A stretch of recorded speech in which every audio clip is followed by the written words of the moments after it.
People often hear the term special forces and picture guys jumping from planes, conducting raids in the middle of the night, or riding on the side of a Black Hawk helicopter. And for good reason, because these are all things Green Berets do. But so often this highlight reel can lead aspiring Green Berets to have unrealistic expectations of what the career actually entails. So in this video, we're going to be covering some truths about the job so you know what to expect when you show up and what you're signing up for. I'm John Hamilton. I'm a strength and conditioning coach and former Green Beret. And all I do all day long is help guys train for different special operations selections and have a long, healthy career when they get into the job field. And to be completely honest, there were some things about being a Green Beret that caught me by surprise. And the first one is the extent of extra duties as a Green Beret. The cool thing about an ODA or Operational Detachment Alpha is they are built to be mostly self-sustaining, meaning you can drop a team into an austere environment on a small camp and they will not only survive, but build up, establish connections in the area, and conduct operations to impact the battlefield. But because of the need to be self-sustaining, this means each member of the team will need to do things beyond the scope of just combat operations. For example, I was an 18 Charlie, which is an engineer sergeant, and the extra duty of the engineer on the team is logistics. This means keeping track of all team equipment, organizing loadouts and shipments for travel, ordering and maintaining supplies, and just making sure the team has everything they need to do their job. Other members on the team will have to cover down on different tasks such as the medics and human resources, comms guys, and all the radio, computer, and just general nerd stuff, and the weapons sergeants on lifting weights and smashing rocks together. I'm just kidding. They do a lot to maintain weapons, place ammo requests, and schedule ranges for upcoming training, and they are the SUT or Small Unit Tactics subject matter expert on the team. So while guys often picture just running through shoot houses or fast roping from helicopters on a regular basis, a lot of your time might be spent organizing spreadsheets and sending reports pertaining to your additional duty. But although you spend more time on the extra duties than I originally expected, you do get to learn some really exciting skill sets. Things like a new language, long-range marksmanship, demolitions, military freefall, close quarters combat, dive, operating off-road vehicles, and much,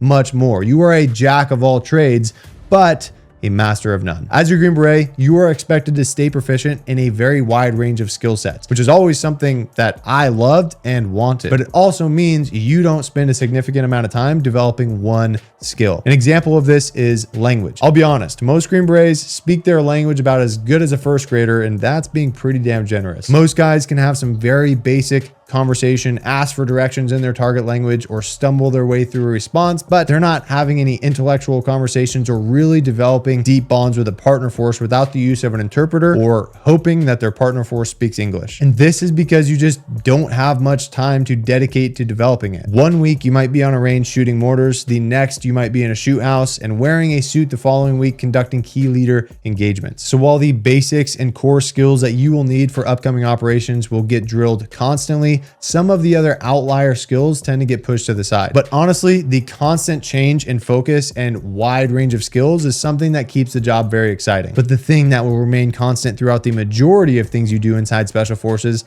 is the physical aspect. Typically, the cooler something looks, the harder it is. I remember looking at free fall school and seeing guys fly through the air seemingly effortlessly. Then I found myself in free fall getting ready for a jump with all my gear in the middle of the night. I was wobbling on the tarmac with a 50-pound ruck dangling between my legs, rifle strapped to my side, digging into my ribs, oxygen mask dangling from my helmet with night vision on, and glasses starting to fog up because I'm already dripping sweat just trying to make it to the aircraft. And the majority of things you do inside of Special Forces will require much more physical exertion than this. We often make the joke inside of SF that when you see soldiers who are absolutely jacked and extremely fit, they likely work a desk job with normal hours and are home every single night, because the reality is you're going to be carrying kit with plates, ammo, ruck on your back, helmet with night vision, radio, and much, much more, totaling upwards of 100 pounds on a regular basis. And this is usually done in environments where you may be living off of MREs or shitty DFAC food or food on the local economy and working crazy hours, so your sleep is impacted and you're just not in a position to recover optimally. And this might go on for months during a heavy training cycle or a deployment, and oftentimes guys will develop injuries, imbalances, or chronic pains from the constant stress of the job. Now, there are definitely guys who escape the job without injuries, but the vast majority of SF guys will get out of the military with traumatic brain injuries, shoulder issues, or other pains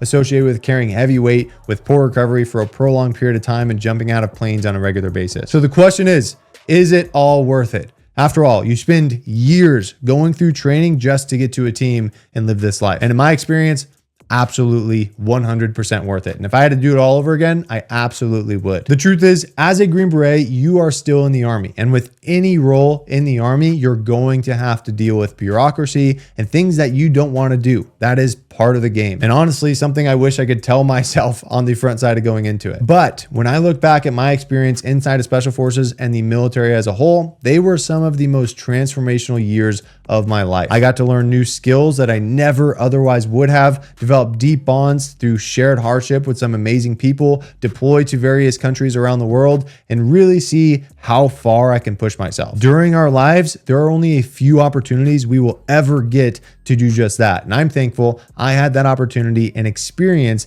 that I can look back on with pride and take those lessons learned with me for the rest of my life. But let me know down in the comments what you think. Is it worth it to go Special Forces in 2025? And if you are one of the few looking to go Special Forces or pursue a career inside of Special Operations and need help with your training to make it happen, that is exactly what myself and my team does all day long. To see if our program is a good fit for you, check the link in the description. And with that, appreciate you guys watching, and I will see you in the next one.